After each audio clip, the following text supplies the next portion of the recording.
ইযা জাআ নাসরুল্লাহি ওয়াল ফাতহ।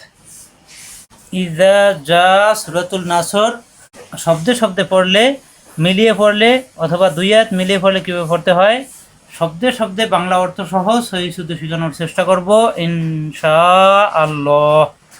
সকল মুসলিম ভাই বোনের হাতে সূরাতুল নাসর শব্দে শব্দে বাংলা অর্থ সহ মুখস্থ করে নামাজে তেলাওয়াত করতে পারে, সেই জন্য ভিডিওতে একটি লাইক দিয়ে সাবস্ক্রাইব করে আমাদের সাথেই থাকবেন। আসুন ভিডিও শুরু করি। আউযু বিল্লাহি মিনাশ শাইতানির রাজিম। বিসমিল্লাহির রহমানির রহিম। ইযা জাআ নাসরুল্লাহি ওয়াল ফাতহ। ইযা নরম করে জিহ্বা রাখা দাঁতে রাখায় একালিপ টান। ইযা অর্থ যখন, যা মাদের হরফ একালিপ টান, এর বাম পাশে গোল হামজা আসায় চারালিপ টান। যা আসবে। ইযা যা যখন আসবে, নাসরুল্লাহি নাসত জিহ্বা নিচেতে চাপ দিয়ে মোটা হবে, নাসরুল্লাহি এই রুমেল বে লামের সাথে আল্লাহ শব্দের লামের ডানে জবর অথবা পেশ আসলে ল হবে, জের আসলে লা হবে। এখানে রু পেশ আসছে, ল হবে। নাসরুল্লাহি নাসরু অর্থ সাহায্য, আর এখানে আল্লাহ শব্দ এখানে জবর ধরতে হবে। খালি আলিফের বাম পাশে লাম থাকলে জবর ধরতে হয়, এখানে জবর দিলে হামজা হয়ে যাবে, হামজা বলা আমেল বে লামের সাথে জবর আসলেও ল হবে। আল্লাহি আল্লাহি আল্লাহি আল্লাহর, ওয়া এবং আল এখানে জবর ধরে। আল ফাতহু আল ফাতহু বিজয় তখন হয়। আল ফাতহু অক্ষ করলে ফাত মেলবে হায়ের সাথে, ফাত হায় সাকিন হয়ে যাবে। অল ফাত হায় চাপ সৃষ্টি হবে, হায় এসে অক্ষ হয়ে যাবে। অল ফাত। ইযা জাআ নাসরুল্লাহি ওয়াল ফাতহ যখন আল্লাহর সাহায্য আসবে এবং তখন বিজয় লাভ হবে। ওয়ারাআইতান নাসা ইয়াদখুলুনা ফি দীনিল্লাহি আফওয়াজা। ওয়ারা হবে না, অর্থ এবং রাআইতা অর্থ আপনি দেখবেন, রাআইতা আন এখানে জবর ধরে, আন অজিব গুন্না, পরে নুনে জবর বাম পাশে খালি আলিফ একালিফ টান।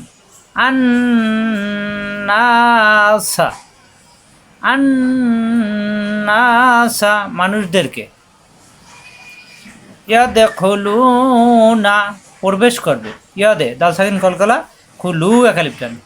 ইয়াদখুলুনা প্রবেশ করবে, ফি মধ্যে, দীনি দিন দিন অর্থ ধর্ম, দীনি দীনিল্লাহি দীনিল্লাহি আল্লাহর ধর্মের মধ্যে। এখানে আল্লাহ শব্দ আলাদা পড়লে জবর ধরলে তখন আল্লাহ হবে, আর মিলিয়ে পড়লে নিল্লাহি, অর্থাৎ আল্লাহ শব্দের লামের ডানে জের আসলে লা হবে, আর জবর আসলে ল হবে। নিল্লাহি দীনিল্লাহি, আর এখানে আল্লাহ শব্দ আলাদা করলে আল্লাহি। আফওয়াজান দলে দলে, আফওয়াজান এখানে অক্ষ করলে দুই জবর অক্ষ মনে মনে এক জবর বাদ দিয়ে একালিফ টানতে হবে, মাদে ইয়ত। আফওয়াজা মিলিয়ে পড়লে তখন এই দুই জবর তানবিন, তানবিনের পরে ফা ইকফা গুণ হবে। আফওয়াজান ফাসাব্বিহ এভাবে মিলিয়ে পড়তে হবে, অক্ষ করলে একালিফ টান। ওয়ারাআইতান নাসা ইয়াদখুলুনা ফি দীনিল্লাহি আফওয়াজা। 2 নম্বর আয়াতের অর্থ, আর আপনি দেখতে পাবেন দলে দলে মানুষ আল্লাহর ধর্মে প্রবেশ করবে। ফাসাব্বিহ বিহামদি রাব্বিকা ওয়াস্তাগফির।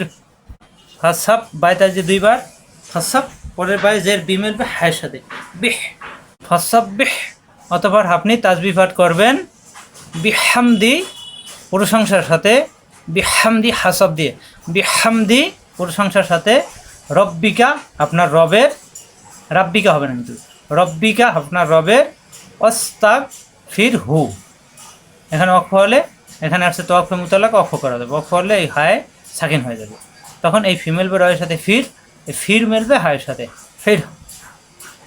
আস্তাগফির, এবং তার নিকট ক্ষমা চান। অর্থ এবং আস্তাগ, এখানে জবর ধরলে আস্তাগফির, তার নিকট ক্ষমা চান।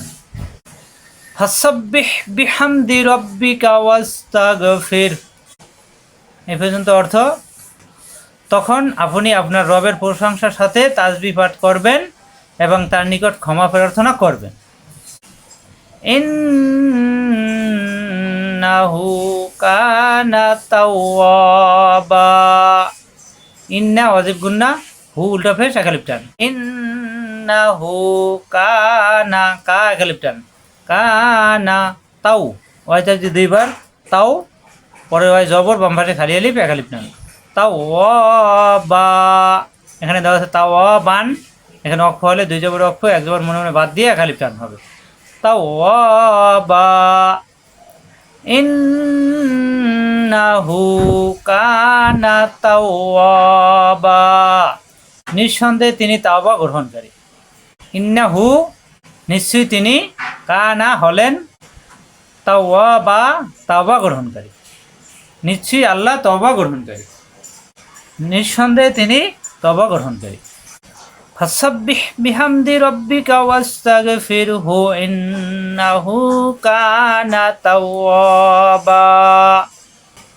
পুরোটার অর্থ, তখন আপনি আপনার রবের প্রশংসার সাথে তাসবিহ পাঠ করবেন এবং তার নিকট ক্ষমা প্রার্থনা করবেন, নিঃসন্দেহে তিনি তওবা গ্রহণকারী। আশা করি বুঝতে পারছেন। আজ এ পর্যন্তই। আসসালামু আলাইকুম ওয়া রাহমাতুল্লাহ।